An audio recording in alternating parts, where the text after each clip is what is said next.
ലക്ഷഗ്രഹത്തിലെ തീയിൽ നിന്ന് രക്ഷപ്പെട്ട ശേഷം പാണ്ഡവരും കുന്തിയും ബ്രാഹ്മണരുടെ വേഷത്തിൽ അജ്ഞാതരായി ജീവിച്ചു. ലോകം കരുതിയത് അവൻ മരിച്ചുവെന്ന്. പക്ഷേ വിധി അവർക്കായി മറ്റൊരു വഴി തുറന്നിരുന്നു. അന്ന് പാഞ്ചാല രാജ്യത്ത് ഒരു മഹാ ആഘോഷം നടക്കുകയായിരുന്നു. രാജാവ് ദ്രുപദന്റെ മകൾ, അസാമാന്യ സൗന്ദര്യവും ശക്തിയുമുള്ള ദ്രൗപദിയുടെ സ്വയംവരം. ഭാരതത്തിലെ മഹാരാജാക്കന്മാരും മഹായോദ്ധാക്കളും അവിടെ എത്തിച്ചേർന്നു. അവിടെ ഉണ്ടായിരുന്നു ദുര്യോധനൻ, കർണൻ, ശിശുപാലൻ, ജരാസന്ധൻ, മറ്റനേകം രാജാക്കന്മാർ. ബ്രാഹ്മണ വേഷത്തിൽ പാണ്ഡവരും അവിടെ എത്തി. അരമനയുടെ നടുവിൽ ഒരു അത്ഭുത പരീക്ഷ ഒരുക്കിയിരുന്നു.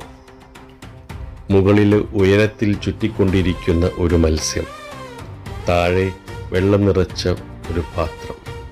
മത്സ്യത്തെ നേരിട്ട് നോക്കാതെ വെള്ളത്തിലെ പ്രതിബിംബം കണ്ട് അമ്പെയ്ത് മത്സ്യത്തിൻ്റെ കണ്ണിൽ കൊള്ളിക്കണം. അത് വിജയിക്കുന്നവൻ ദ്രൗപദിയെ വിവാഹം ചെയ്യും. ഒരാളിന് പിന്നാലെ ഒരാൾ മുന്നോട്ട് വന്നു. പക്ഷേ ആർക്കും വിജയിക്കാനായില്ല. ദുര്യോധനൻ പരാജയപ്പെട്ടു. ശിശുപാലൻ, ജരാസന്ധനും പരാജയപ്പെട്ടു. ശേഷം കർണൻ മുന്നോട്ട് നടന്നു. അവൻ്റെ ശക്തിയും കഴിവും എല്ലാവർക്കും അറിയാമായിരുന്നു. അവൻ വില്ലെടുക്കാൻ പോകുമ്പോൾ ദ്രൗപദിയുടെ ശബ്ദം മുഴങ്ങി, "ഞാൻ ഒരു സാരഥിയുടെ മകനെ വിവാഹം ചെയ്യില്ല." അരങ്ങ് നിശബ്ദമായി.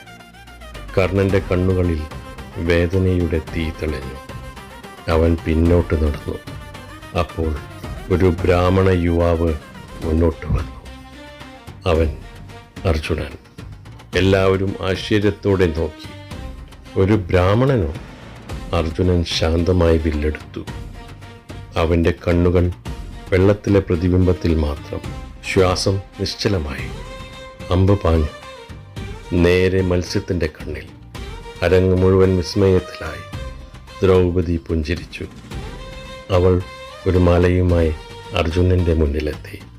ആ നിമിഷം ഒരു പുതിയ ചരിത്രം എഴുതപ്പെട്ടു. പക്ഷേ രാജാക്കന്മാർ ക്രോധത്തോടെ പൊട്ടിത്തെറിച്ചു. ഒരു ബ്രാഹ്മണന് ദ്രൗപദിയെ നൽകാനാവില്ല. യുദ്ധം പൊട്ടിപ്പുറപ്പെട്ടു. ഭീമനും അർജുനനും ചേർന്ന് എല്ലാവരെയും നേരിട്ടു. അവിടെ ശ്രീകൃഷ്ണൻ ശാന്തമായി നിന്നു. അദ്ദേഹം പുഞ്ചിരിച്ചു. ഇവർ സാധാരണ ബ്രാഹ്മണന്മാരല്ല, ഇവർ പാണ്ഡവർ. അദ്ദേഹം സത്യം തിരിച്ചറിഞ്ഞിരുന്നു. പാണ്ഡവർ ദ്രൗപദിയുമായി വീട്ടിലെത്തി. അർജുനൻ സന്തോഷത്തോടെ വിളിച്ചു, "അമ്മേ, ഇന്ന് ഞങ്ങൾ ഒരു മഹത്തായ ദാനം കൊണ്ടുവന്നിട്ടുണ്ട്."